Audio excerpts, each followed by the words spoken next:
Hello everyone, আসসালামু আলাইকুম। কেমন আছেন সবাই? আমি আপনাদের বোন শাহরানও ভালো আছি। তো এখন বাজে 9:43। আমি ঘুম থেকে উঠছি 8টার সময়, বাট আমি একটু একটা জিনিস জোগাড় যন্ত্র করার জন্য ব্যস্ত হয়ে গিয়েছিলাম। সেটা হচ্ছে, অনেক সময় অনেক কিছু পাওয়া যায় না। মানে আমার চুলের এমন অবস্থা, মানে চুল যাইতে যাইতে মনে হচ্ছে যে আমি মানে কী যে একটা অবস্থা, বাথরুমে গেলে মানে চুল মানে টাইনা আনতে আনতে আমার চুলের অবস্থা শেষ।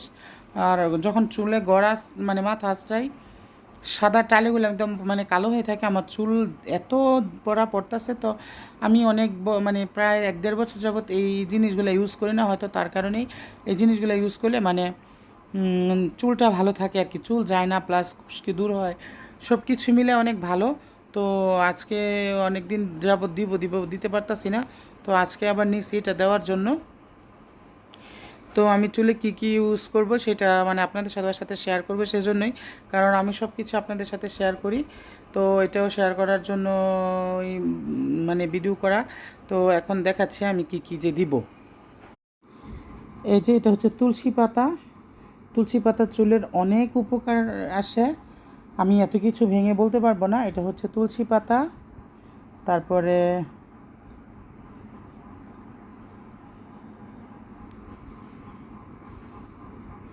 এটা হচ্ছে মেহেদি পাতা। মেহেদি পাতা তো চুলের গোড়া শক্ত করে, এটা সবাই জানে।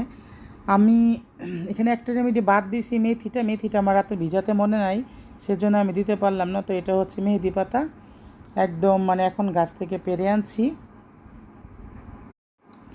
আর এটা হচ্ছে নিম পাতা। আমি দেশিটা পাই নাই, এটা ইন্ডিয়ানটা, দেশিটা পেলে আর ভালো লাগতো বেশি। আমি সবসময় দেশিটা ইউজ করি। তো আসলে দিন দিন মানুষ গাছ কেটে যে অবস্থা করতেছে বাড়ি ঘরের জন্য, সেটা আর বলে বোঝানো যাবে না। তো এটা হচ্ছে, তো এই যে তুলসী পাতা দিব, সরি নিম পাতা দিব। আর হচ্ছে আমি 2টা পেঁয়াজ নিয়েছি, পেঁয়াজ 2টা মানে একসাথে ব্লেন্ড করব। এখন পাটায় ঘষাঘষি করতে পারবো না, মানে পাটায় ছেঁচাই করি নর্মালি, তো এখন ব্লেন্ডারে করে ফেলবো। আর এখানে 2টা পেঁয়াজ নিয়েছি, পেঁয়াজ আর হচ্ছে একটা ডিম। ডিমের সাদা অংশটুকু নিব আমি, নিব না, এই কুসুম নিব না, সাদা অংশটা নিব। তো 2টা পেঁয়াজ, একটা ডিম, নিম পাতা, তারপরে হচ্ছে তুলসী পাতা, তারপরে হচ্ছে মেহেদি পাতা, এগুলা নিব। আর হচ্ছে নিব স্প্যান অলিভ অয়েলটা। এখানে আমি নারকেল তেল ইউজ করব, খুঁজে পাচ্ছি না, দেখতেছি। নারকেল তেলটা ইউজ করব। এই হচ্ছে স্পেন অলিভ অয়েলটা। আমি নর্মালি স্পেন অলিভ অয়েলটা ব্যবহার করি, কারণ এই তেলটা অনেক উপকারে আসে। তো এই স্পেনের অলিভ অয়েলটা দিব। আর হচ্ছে দিব নারকেল তেল। তো এখন এগুলো আমি ব্লেন্ড করে তারপরে মাথায় দিব। তো সাথে থাকেন সবাই। তো এখন এগুলো আমি করে তারপরে চুলে দিব। আর আমার চুলের জন্য সবাই অবশ্যই দোয়া করবেন, কারণ আমি চুল নিয়ে অনেক প্রবলেমে আছি। আজকে এগুলো দিব, তারপরে রান্না টান্না করব, ঘর দুয়ার ঝাড়ু দিব, মানে বেহাল অবস্থা, সেটা আর বলে লাভ নাই। তো আগে যেটা করব সেটা হচ্ছে, আগে এগুলো আমি মাথায় দিব, তারপরে সব কাজ করব। এই যে ব্লেন্ডার করার পরে অবস্থা হয়েছে। এখন আমি এগুলো ছাইকা, কাপড় দিয়ে ছাইকা পানিটা নিব, পানিটা নিয়ে তারপরে এখানে আমি নারকেল তেল ইউজ করব আর ডিমের সাদা অংশটা ইউজ করব। তারপরে দেখাচ্ছি ফাইনাল লুকটা। ডিমের সাদা অংশটা নিয়ে নিচ্ছি এখানে। আর এখন হচ্ছে এটা ডিমের কুসুমটা রয়ে গেল। আর এখন দেবো নারকেল তেল আর অলিভ অয়েল তেল।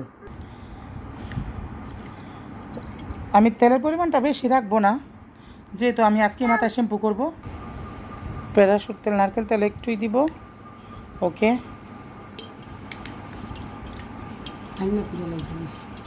পুরো মাথাত লাগবে। এই যে ফাইনাল লুক। এখন এটা আমি চুলে লাগাবো, তারপর কথা। তো সবাই চুলের জন্য এটা ইউজ করতে পারেন, অনেক ভালো একটা রেমেডি। আর ভিডিওটা ভালো লাগলে অবশ্যই লাইক কমেন্ট শেয়ার করে দিবেন। আল্লাহ হাফেজ, আসসালামু আলাইকুম।